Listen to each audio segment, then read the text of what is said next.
Well, I used to have a lot of neckties, and I'd occasionally wear a bow tie. I had a couple of double-breasted suits, and when I wore a necktie with them, people would tell me I looked like a gangster. When I wore a bow tie with them, people would tell me I looked like a college professor.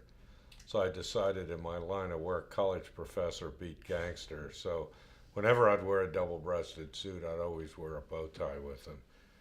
Then, as I wore bow ties, I found out that there was a direct correlation between the amount of money you spend on a necktie and how long it takes you to get split pea soup on it. That if it was a very expensive necktie, you might as well just go into the Red Rose and just get a spoonful and throw it on the tie and ruin it. With a bow tie, it's far more difficult to spill food on them. In fact, drooling's about the worst you can do, and with a goatee, you can usually get to it before it gets down to the bow ties. So I found bow ties last a lot longer than neckties. Also, I found that women like bow ties, and men are sort of afraid of them. Men have had unfortunate experiences with trying to tie a bow tie and are convinced that anybody that can tie a bow tie, there's something wrong with. Uh, so women on a regular basis come up to me and say, "Oh, I love that tie. I love your bow tie." Uh, Men regularly come up to me and say, "What the hell are you wearing that for?" I like them. Slowly, I just started to wear more and more bow ties, and finally, one day I just boxed all my neckties and decided I was going to wear nothing but bow ties. That was, I don't know, 10 years ago or so. Since that time, I've accumulated, I'd say between 300 and 400 bow ties. I buy them locally at Fillings and at TMB, buy a lot off the internet, and whenever I go to a big city or any place that I see a good men's store, I always go in and check it out and see if they have any bow ties. My favorite bow tie is a bow tie I bought in San Francisco. My daughter runs the Cartoon Art Museum in San Francisco, which is right around the corner from the San Francisco Museum of Modern Art. And we went in, and some woman had done some bow ties for the San Francisco Museum of Modern Art.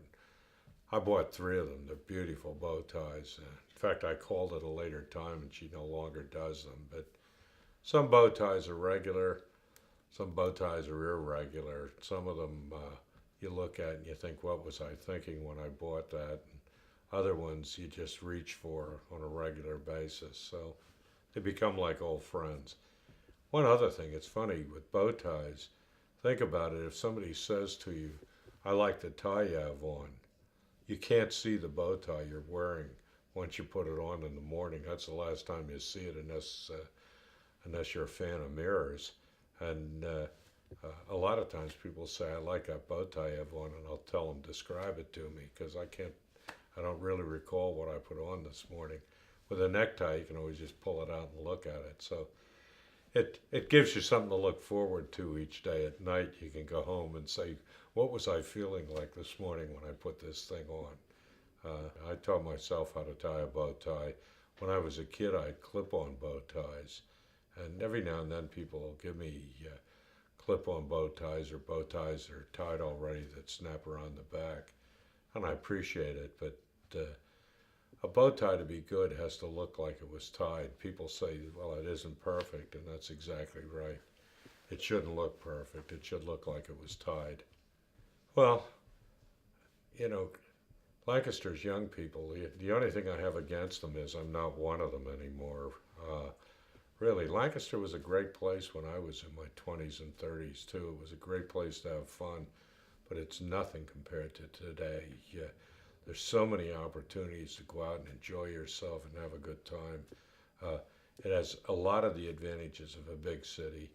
Not all of them, but a lot of the advantages of a big city, and very few of the disadvantages. So, the younger people moving into the city today, I love it. I love to see more people. I was at an event a couple of weeks ago where people were passing a champagne bottle around, and everybody had to say why they love Lancaster, and and that really was meaningful to me. That all these different young people instead of saying, I can't wait to get out of Lancaster, are saying, I'm in Lancaster and I love Lancaster. It means maybe we're doing something right. So that's the group we want to appeal to. That's the group we want to see here on First Fridays when I see all these high school students in from the suburbs. In a few years, they'll be college students or working. A few years after that, they'll have families. They won't be afraid of the city. They'll know how to use the city. They'll know what resources are in the city. And it portends very well for the future of the city, the fact that younger people are looking to it.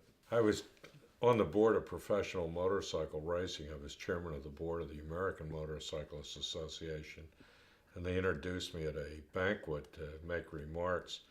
And it was in Vegas, and there were maybe 400 or 500 people there. And the guy that introduced me, it was a black tie banquet, said the reason we made him chairman, he ties his own bow tie. So I came up and somebody yelled, yeah, let's see you tie it now. So I pulled the bow tie loose and tied it, and by the grace of God in Men's Warehouse, I was renting a tuxedo. The bow tie was perfect, and they just amazed the crowd. They wanted me to do it again, but I told them only once. The second time you have to pay, because I wasn't sure I could do it again. It was one of those things that sometimes a hunch works out, sometimes it doesn't. It worked out that time. Well, you know, the first time I ran for election, it was a landslide. The second time was relatively close. And we found out that 1,200 people who voted the first time did not vote the second time. You know, I used to have a friend that would wear a button that said, don't vote, I'll do it for you. That's cute and sort of funny, but unfortunately is true. If you want Lancaster going where it's going, if you want things that have happened to continue in the art scene, the music scene, the working opportunities, if you want to see Lancaster continue to change, you're going to have to get out and vote. If you don't, my opponent says he wants to take Lancaster back. I'm not sure where he wants to take it back, but we don't want to run Lancaster through a rearview mirror looking how it used to be and nostalgic. We want to look forward to the future, and we want to talk about what Lancaster should be and what Lancaster can be if it recognizes its potential.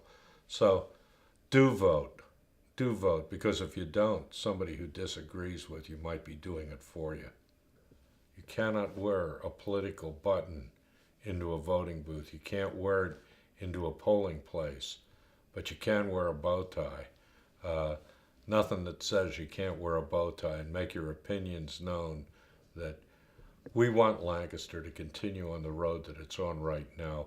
We want to improve it. We want to make it a better place, and we want to have fun while we do it. So stick that bow tie on and get down to the voting booth on November 5th. I'd appreciate it, and in the long run, you'll appreciate it too. Anything else? That's a wrap. Yeah, that was great. I was gonna